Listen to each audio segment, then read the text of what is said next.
ከመጽሐፍ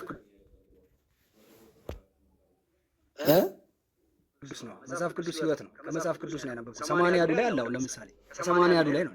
ሰማንያዱ የሚባል ማለት የትኛው ነው? እስኪ ንገረኝ። ሰማንያዱ የሚባል መጽሐፍ ቅዱስ ትነግረኛለህ? አንድ ባንድ ከመጽሐፍ ቅዱስ ላይ ነው አባታችን። 66 አለ። 66ን ሳይሆን እኔ የምከተለውንም 80 ነው የምከተለው። የኦርቶዶክስ ቤተክርስቲያን መጽሐፍ ቅዱስ ነው የምከተለው። በአቡነ ተክለ ሃይማኖት የታተመው መጽሐፍ ቅዱስ ነው የምከተለው። እሺ፣ ሰማንያዱ ማለት እሱ ነው። እሱን ነው የምከተለው ነው። ጥሩ። አሁን እሱን 66ቱን ብትከተል አይጎዳህም፣ ችግር የለውም። ምክንያቱም ሌሎች የሚጎልሁን ከሌላ ቦታ ተነባቸዋለህ። 66ቱን ሐሳብ ጠንቀቀ ከያዘው 66 የቁጥር ጉዳይ አይደለም፣ አሁን ያተረጓጎም ጉዳይ እንጂ አንዱን ዕብራውያንን ብቻ ጠንቀቀ ከያዝም አረ እንደው ይህን ጥቅስ ያሁኑ ብቻ የዮሐንስ ወንጌል ምዕራፍ 6 ቁጥር 54 ላይ ብቻ ጥንቅቅ አድርገህ ከያዘው የሁሉም መጻሕፍት ከኦሪት ዘፍጥረት እስከ ዮሐንስ መጨረሻ ማደምደሚያቸው የዮሐንስ ወንጌል ምዕራፍ 6 ቁጥር 54 ላይ ነው። ምክንያቱም ሥጋዬን የበላ ደሜን የጠጣ ይሄ የሁሉም ማሰሪያ ነው፣ የሁሉም። ስለዚህ ምን ልልህ ነው፣ ወደ አንተ ነጥብ ስመጣ መጽሐፍ ቅዱስ ላይ የተጻፈው ሊቃውንት በኦርቶዶክስ ተዋሕዶ ቤተክርስቲያን በሊቃውንት ፊደል ይስተካከላል፣ ከዛ ንባብ ይቀናል፣ ትርጓሜ ይተረጎማል፣ አተታ ይታተታል፣ ምስጢር ይመሰጠራል። እንደዚህ ሆኖ አንድ ሴት እህሉን አንጠርጥራ አበጥራ በደንብ አድርጋ አጣርታ ፈጭታ አስፈጭታ አቡክታ ጋግራ ለምግብ እንደምታደርገው መጽሐፍ ቅዱስ ምግብ ነው የሚለው እንደዚህ ሆኖ ተንጠርጥሮ ነው የሚቀርበው፣ በትርጓሜ ተቀሽሮ ነው። ስለዚህ ዮሐንስ 6:54 ላይ ሥጋዬን የበላ እና የሚበላ ተብሎ በሁለት እንደሚታይ በዚህ መንገድ ከተረዳኸው ወደ ታምረ ማርያም ወደ አንተ ጥያቄ ደግሞ ልምጣልህ። ሁለቱን ያነጻጸርበት አሁን አምባቸው እንደ ደምረው ነው ማለትና ደምረውና አምባቸው ልባቸው አንድ ነው ማለት ሁለቱ አንድ ነው። እየሰማኸኝ ነው?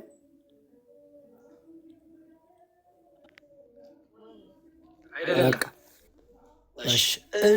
ይኸውልህ በታምረ ማርያምም ቢሆን ይኸውልህ ቤተ ክርስቲያን ሥጋውን ደሙን ያልተቀበለ ታምሯን ሰምቶ ወደ ቤቱ ቢመለስ ሥጋውን ደሙን ተቀብሎ እንደሄደ ይሆንለታል ነው የሚለው አይደል? የእኛ ቤተ ክርስቲያን መጽሐፍ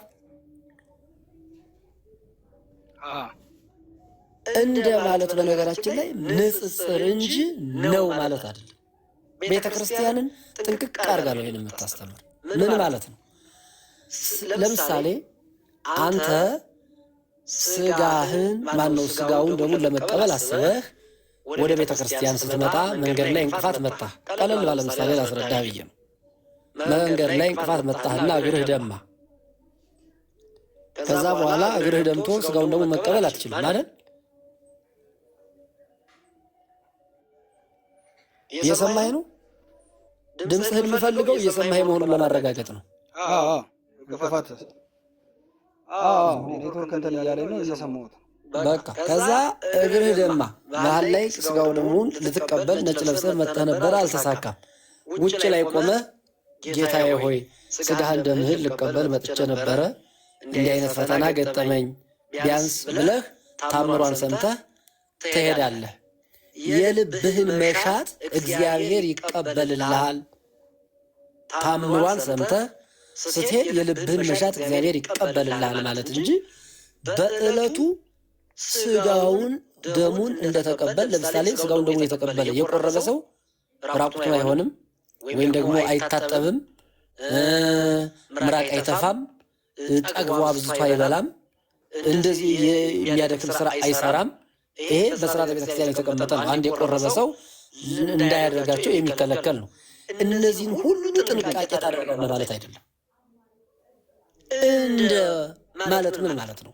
በዘመናዊ ትምህርትም እኮ ንጽጽር የሚል አልተማርህም እንዴ? ንጽጽር ማነጻጸር ነው እንጂ የእመቤታችን ታምሯን ሰምቶ መሄድ ራሱ ሥጋው ደሙን ማለት አይደለም። እንዲያ ቢሆን መቁረብ ለምን አስፈለገ?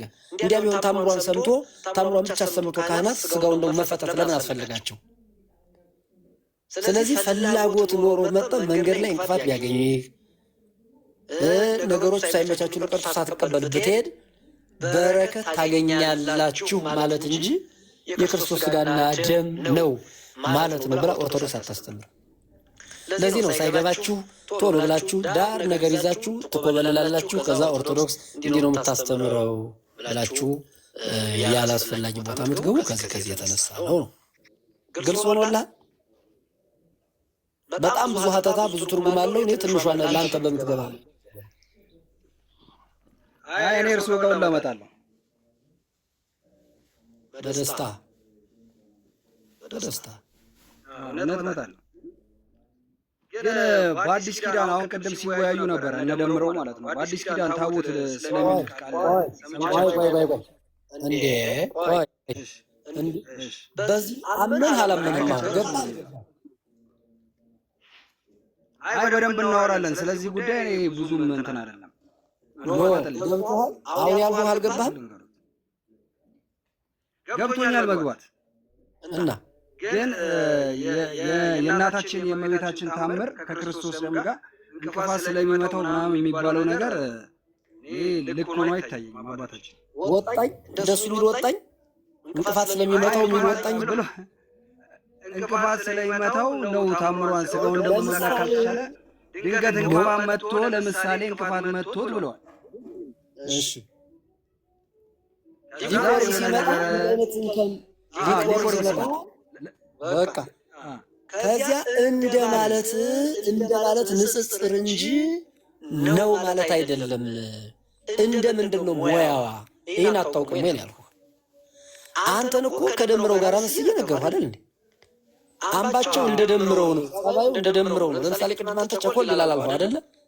አሁን አንተን እንደደምረው ትቸኩላለህ ብል አንተ ደምረው ነህ ማለት ነው አይደለም? በቃ ስለዚህ እንደ ምንድን ነው እንደምትለዋን በደንብ መርምራት እያልኩህ ነው። ከዚህ የበለጠ ትምህርት አለ? ቀለል ባለ መንገድ እዚህ የበለጠ ምን አለ እያልኩህ ነው።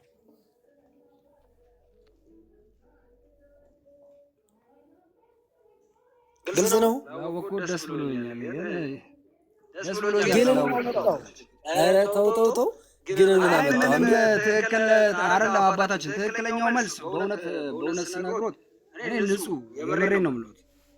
ትክክለኛ መልስ አልተመለሰልኝም እንዴ! በጌታ በኢየሱስ ስም እንዴ! ጌታ በኢየሱስ ምን ሆናል ወንድሜ? እንደዚህ ግልጽ የሆነ አንተና ደምረው አዳምጠኝ፣ አንድ አዳምጠኝ። የኔ መረዳት እንኳን ልንገርህ። አሁን ደምረውን ትቸኩላለህ አልከው። አዎ እኔ አሁን አንተም እንደ ካልኩ አንተ ማለት ደምረው ነው ወይ ሲሉ ምን አልካቸው? አይደለውም አልካቸው አለ። ግን እንደ ደምረው ቸኩል ነው የሚለውን አስቀመጡልህ። ስለዚህ ስጋ ወደሙን አንተ ካመጣው ሀሳብ ጋር እንደ የሚለውን ቃል አስገብተው አስረዱ። እንደ ተባለ እንጂ ነው እየተባለ አይደለም። እንደ ማለት ነው ማለት አይደለም እያሉ ነው ወንድሜ። ነው ማለት አይደለም፣ ሪል ነው ማለት አይደለም እያሉ ነው። እንደ ማለት ምሳሌ ነው እያሉ ነው። ሜታፎሪክ ነው እያሉ ነው። ብራዘር ለምን አትነቃም? አሁን ለምን ከአባህን አታወርቅ? ማርያምን እኔ ያገኘሁትን ይህን ቅዱስ ነገር ለምን አትቀበልም? በእውነት ለምን እንደወጣ ራሱ እኮ ግራ ተጋብተሃል። ለምን እንደወጣ አሁን እኔ ባለው በቤተ እምነት ውስጥ አሁን ኦርቶዶክስ ተዋሕዶ ነኝ አይደለ? ማርያምን ነው የምልህ። ከዘላለም ሕይወት የምጎድልበትን አንድ የመጽሐፍ ቅዱስ ጥቅስ አታመጣልኝም። አንድ እኔ በዘላለም ሕይወት በክርስቶስ ኢየሱስ በተሰራው ስራ ድኛለሁ። የምነግርህ እየዳንኩ እሄዳለሁ። ገባህ? ድህነቴን አስጠብቃለሁ፣ በመጨረሻ እድናለሁ። ፔሬድ። ስለዚህ ወንድሜ ካባን አውልቅና በቄዳር ቀደም እንዳልከው ከአፍ እንግዲህ አምልጧል።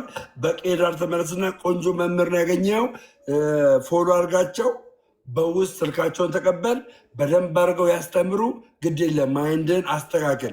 እለኛ አትሁን። ፕሮቴስት ለማድረግ ብቻ አትነሳ። እኔ የምነግርህ ገባ? ፕሮቴስት ለማድረግ አትነሳ። ፕሮቴስት በማድረግ የዘላለም ሕይወት አይገኝም ወንድሜ፣ አይገኝም። እኔ የምነግርህ ማለት ነው። እኔ አላዋጣኝም ፕሮቴስት በማድረግ ገባ። ነገር ግን መስማት ስጀምር እውነት መገለጥ ጀመረች፣ እውነት መብራት ጀመረች። ገብቷል። እውነት አሁን እኔ ማስቆም የሚችሉት በምንድን ነው ታውቃለህ? የእኔን ስም በማጥፋት በማሸማቀቅ በመሳደብ በእንደዚህ ነው። አንድ ሰው ግን በቃል መጥቶ እኔ ማስቆም አይችልም። በእግዚአብሔር ቃል መጥቶ ሞግቶ ማስቆም አይችልም። ገባ። በውስጥም በውጭም ጦርነቱ የሚነሳብኝ እኔ በማሸማቀቅ በተለያየ ነገር ነው። እውነት በሆነው ቃል ግን ማንም ሊያቁማት አይችልም። ስለዚህ ብራዘርዬ ነፍስን አድናት። አባታችንን እንግዲህ መምህር መላከን በውስጥ በደንብ አድርገ ፎሎ አድርገ ስልክን አስቀምጥላቸው፣ ደውለው ያግኙ። እውነት ነው ምልክ፣ አትከራከር፣ የእውነት አትከራከር። ሌላ አይነት ነገር ካለ እና በቃ የሆነ ፎሎ አድርጌ ያለው እኔም ራሴ ፎሎ አድርጌ ያለው ክርክር እኮ አይደለም ጀመረ። እኔ ጥያቄ ነው ወንድሜ እንጂ ክርክር አይደለም። እኔ እንዴት ከአባታችን ጋር እከራከራለሁ? የመጀመሪያ ነገር ግን መለሱልህ እንደሚለውን በደንብ አድርገው መለሱልህ። ተረዳ? አሁን ከነገርኩ በኋላ ተገለጠልህ የሆነ ነገር እኔ እንኳን የገባኝ። ቴንኪው። ሌላ ጥያቄ አለ? ለምን እንደወጣ ሌላ ጥያቄ አለ? ለምንድን ነው የወጣው? ከዚህ ውጭ ደግሞ ለምን ወጣ?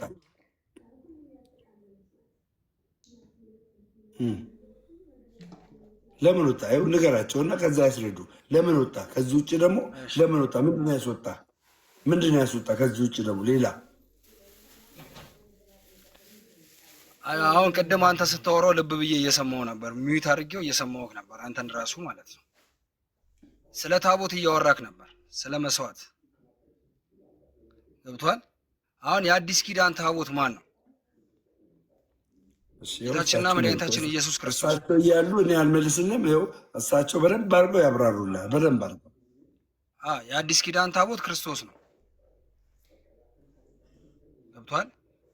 አሁን በታድሶ ትምህርት ውስጥ እኔ የተማርኳቸው ትምህርቶች ሊኖሩ ይችላሉ፣ ሐሰትም እውነትም ሊኖሩበት ይችላሉ። ገብቷል አሁን ወንድሜ። እና ታቦት የሚባል ነገር አያስፈልግም ነው የእኛ ታቦት። አዲስ ኪዳን ታቦት ኢየሱስ ክርስቶስ ብቻ ነው፣ ሌላ ታቦት የለም። ተረዳኝ? እየሰማኝ ነው? ቀጥል፣ እየሰማሁ ነው። በነገራችን ላይ ወደዚህ ከመሄድ በፊት ይቅርታ፣ እዚህ ጋር አንዳንድ ኮሜንትም እያየሁ ስለነበረ እንቅፋትን እንደ ምሳሌ ነው ያነሳሁት። እንቅፋት መጥቶህ የሚል እንቅፋትም ህልመ ሌሊትም ሊሆን ይችላል። አጋጣሚ ረፍዶብህ ተኝተህ እንቅልፍ ጥሎህም ረፍዶብህ ቅዳሴ ገብተውብህም ሊሆን ይችላል። በአንድም በሌላ መንገድ ሳትደርስ ለስጋው ደግሞ ሳትበቃ ተመኝተህ እየተጓዝክ ሳትበቃ የሆንህበት ቀን ሊሆን ይችላል። እታች ኮሜንት እያየሁ ስለነበረ እንቅፋት ጋር ከዚህ እግር ከመመታት ጋር ምናምን ብቻ የተያያዘ እንዳይሆን ይችንን መጠቅለያ ለመስጠት ነው። አንተ ግን ቀጥል። የአዲስ ኪዳኑ ታቦት ኢየሱስ ነው ብለሃል። ጨርሰው ሀሳብህን። ማቋረጥ ስለማልወድ ነው። ዮሐንስ ወንጌል ላይ ምዕራፍ 3 ከቁጥር 16 ላይ በእርሱ የሚያምን ሁሉ የዘላለም ሕይወት አለው ይላል። በአንድ ልጁ በክርስቶስ የሚያምን አሁን ተፈርዶበታል ይላል አይደል አባታችን? ዝም ብለህ ጨርሰህ መጨረሻ ላይ ነው እየሰማሁ ስለሆነ ካልተሰማ አልተሰማኝም እልሃለሁ። አንተ ጨርስ ሀሳብህን። ሰምተውኛል?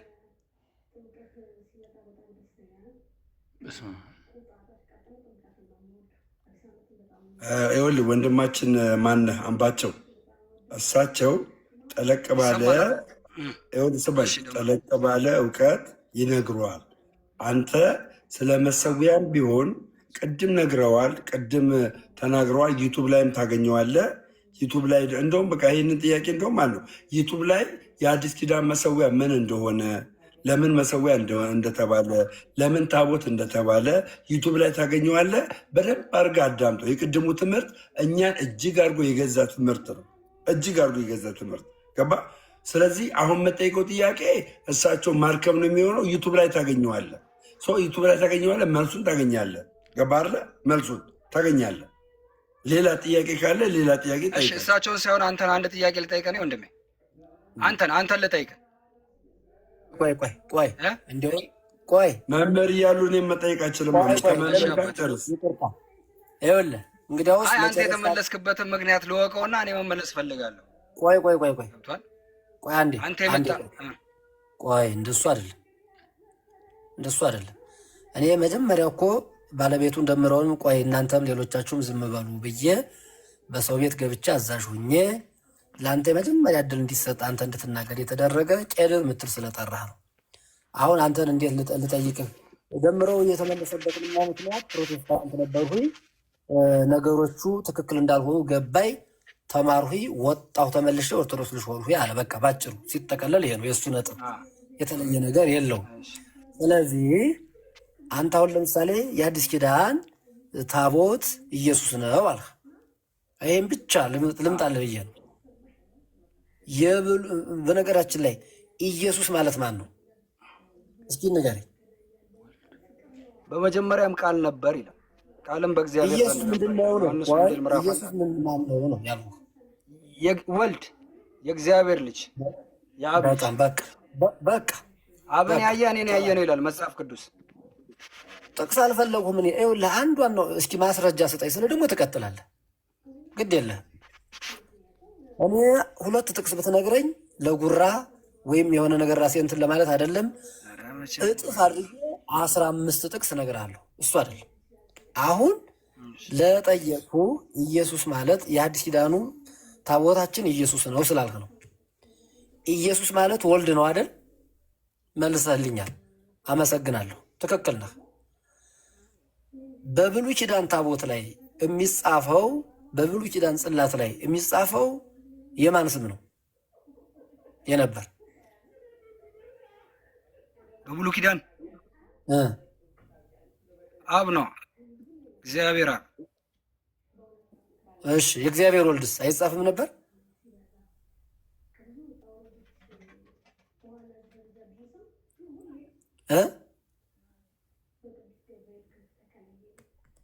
መልስልኝ። የገባህን ያወቅኸውን በቃ። የእግዚአብሔር አብ ብቻ ነበር የሚጻፈው። የእግዚአብሔር ወልድስ አይጻፍም ነበር? የእግዚአብሔር መንፈስ ቅዱስ አይጻፍም ነበር?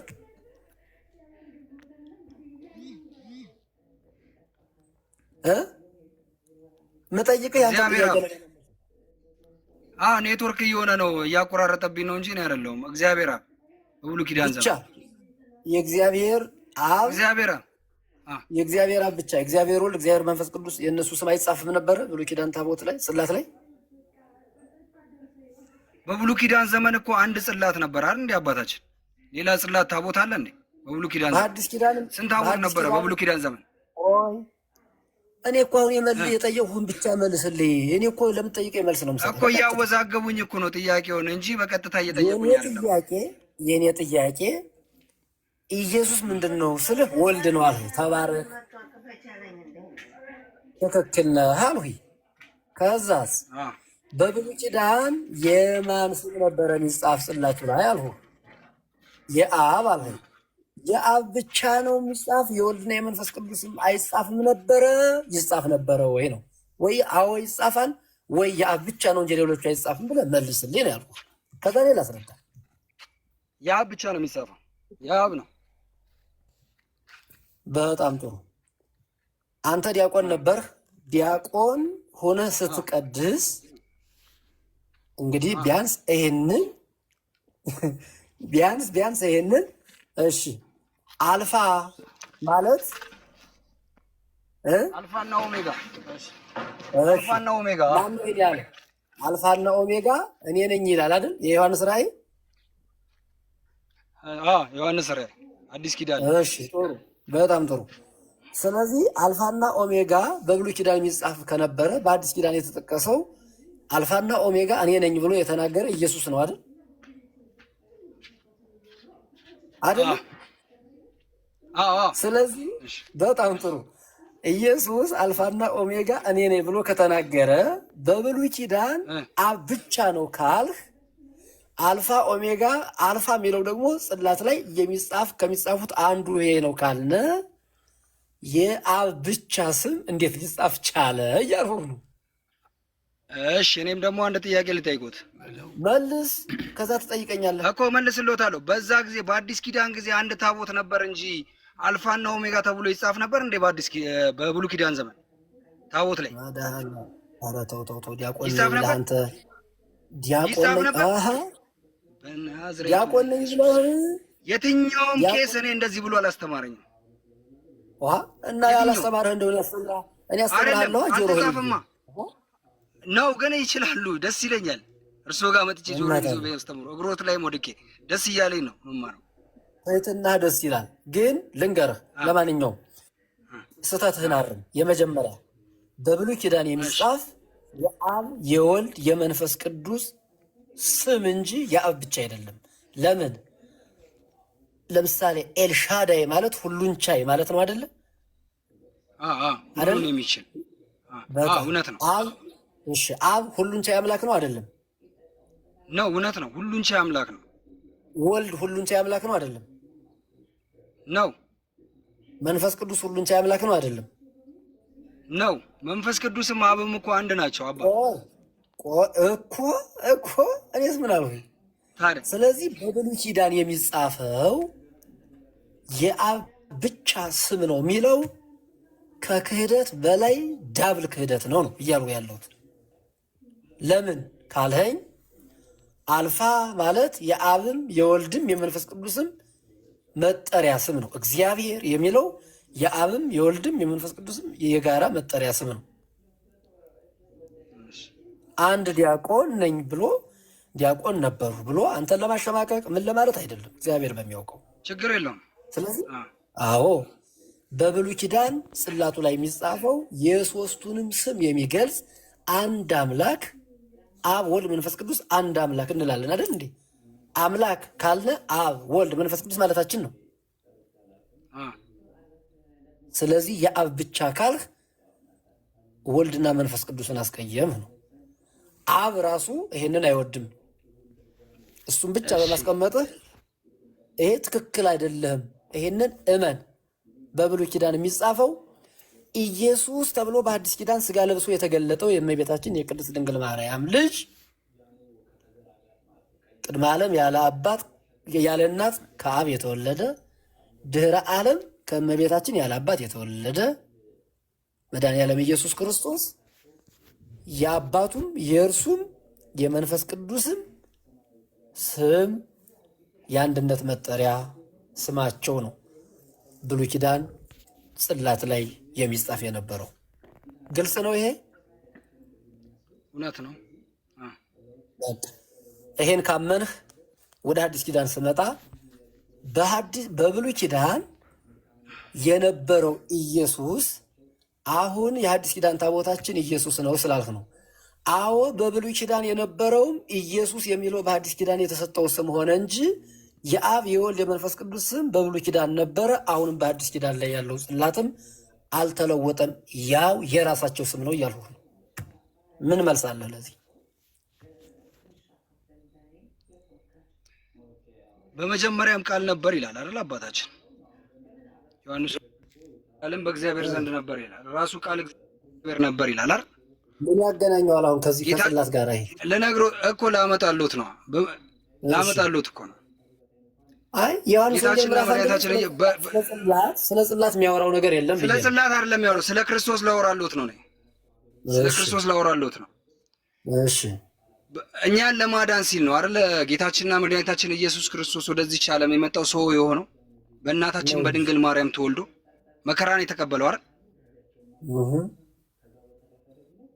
በብሉይ ኪዳን ዘመን ግን ያን ስርየት የሚያፈርስ የክርስቶስ ደም ከኃጢአት ሁሉ ስርየት ያደርጋል ይላል። ክርስቶስ ባይመጣ ማን ነው በዛ ሰዓት ታዲያ እኛን ንጹህ የሚያደርገን የሚያድነን ማን ነበር? በዛ ሰዓት ህይወት የሚሰጠን ማን ነበር? የሚያድነን ስለጠፋ አይደል እንዴ እሱ የመጣው? አሁን ምን ያገናኘዋል? የመጣው አይደል እግዚአብሔር ይስጥዎት እሱ ነው አይደል እኮ በአዲስ ኪዳን ታቦቱ እሱ ነው። ሁለተኛ ይሄን ያስረዱኛል፣ ይሄን ይነግሩኛል። ሁለተኛ ቆሮንቶስ ላይ ምዕራፍ 3 ከቁጥር 3 ላይ ምን ይላል? በልባችሁ ሁለተኛ ቆሮንቶስ ምዕራፍ 3 ላይ ከቁጥር 3 በልባችሁ ጽላት በልባችሁ ነው ይላል። በልብ ጽላት ነው ይላል። አንብቡት እኮና እዛ ላይ የሚናገረው ቃል ይላል። እሺ እኮ ታቦት ክርስቶስ ከሆነ እነዚህ አሁን ሚካኤል ገብርኤል የሚባል ታቦት አለ አሁንም ቤተክርስቲያናችን ላይ አይደለ? እሺ አሁን እርስዎ እንደሚሉኝ እነሱ የሚመለኩ አምልኮ ሳይሆን የሚሰገድላቸው ሳይሆኑ የእግዚአብሔር ማደሪያ ነው እያሉኝ ነው። እንዴ አንተ ቆይ ምኑን ከምን ነው የምታደባልቀው? አምባቸው አይደል እንዴ ስምህ እዚህ ጋር ደባልቀው ነው እንዴ? እንዴ ትክክለኛ ነገር እኮ ነው እየነገርኩት ያለሁት። ምን ነው ኖ ያሉኝ ያለ ስማኝ በአዲስ ኪዳን እኔ ምንም አልረሳሁትም። በአዲስ ኪዳን ታቦታችን ኢየሱስ ነው አልህ። ኢየሱስ ከኢየሱስ ውጭ ማንም ታቦት የለንም። ቆይ አድምጠኝ። አዎ አልሁ። አጭር መልስ ነው የሰጠሁህ። አዎ ስልህ ምን ማለት ነው? ኢየሱስ የሚለው ስም ስጋ የለበሰ ስመ ስጋዌ ተብሎ ከሶስቱ አካል አንዱ የወልድ ስም ነው። አዎ በብሉይ ኪዳን የነበረውም የኢየሱስ ስም ነው። የኢየሱስ ስምም አለ። የአብ የወልድ መንፈስ ቅዱስ ስም ነበረ በብሉይ ኪዳን ያለው በአንድነት መጠሪያ። አሁንም እንደዛ የአዲስ ኪዳኑም እንደዚህ ነው አልሁህ። ከዛ የጳውሎስን ከጠቀስክልኝ አንደኛ ቆሮንቶስ ምዕራፍ 3 ላይ ያለውን አብራራልኝ። አልገባኝም። ቤተክርስቲያን እንዴት ታስተምረዋለች ካልከኝ ተርጉሜ ልንገርህ ላስተምርህ። ሁለተኛ ቆሮንቶስ አንደኛ ሳይሆን ሁለተኛ ቆሮንቶስ ምዕራፍ 3 ላይ ማለት ነው። ስለዚህ እሱን ከሆነ አንብብልኝ ተርጉሜ ላስረዳ። ከዛዎች ግን በአዲስ ኪዳንም ኢየሱስ አለበት በብሉይ ኪዳንም ኢየሱስ ተብሎ በስመ ስጋዌ አይጠራ እንጂ የኢየሱስ ክርስቶስ ስም አለበት እያልኩህ እኮ ነው እኮ። መጀመሪያም የነበረ እኮ ነው። አልፋና ኦሜጋ እኮ ነው እና እኔስ ምን አልሁህ? በአዲስ ኪዳንም የሆነው እኔ እኮ የለም አላልኩም። እውነት ነው እኮ እውነት ነው እየነገሩኝ ያሉት ትክክል ነው። አሁን እኔ ያልኩት አሁን ይኸኛውን በልባችሁ ጽላት የሚለውን እሱን ሁለተኛ ቆሮንቶስ ላይ ያለውን ቃል አስረዱኝ። እሱን አንብብልኝ። ምን ይላል? አንተ ንባቡን ተባበረኝ። ራስህ አንብብልኝ። እኔ መጽሐፍ ቅዱስ አልያዝኩም። ምን እስቲ ምን ሁለተኛ ቆሮንቶስ ላይ እኮ በስልክም ቢሆን ንገረኝ፣ ችግር የለው። ደምረው ያንብብሎትሽ። ሁለተኛ ቆሮንቶስ ላይ ምዕራፍ 3 ከቁጥር 3 ላይ ያንብብሎት። ግን ያው መሳሪያ ሳይያዝ ተኩስ አይገጠምማ አንዳንዴ። ለማንኛውም እኔ ቶክስ እኮ አልገጠምኩም። ለማወቅ ፈልጌ ቶክስ ሳይሆን ለማወቅ ፈልጌ ነው፣ ህይወትን ማግኘት ስለፈለገ። ልክ ነህ። ግን ህይወትን ለማወቅ ከሆነ በዚህ አይነት አይደለም ዞሮ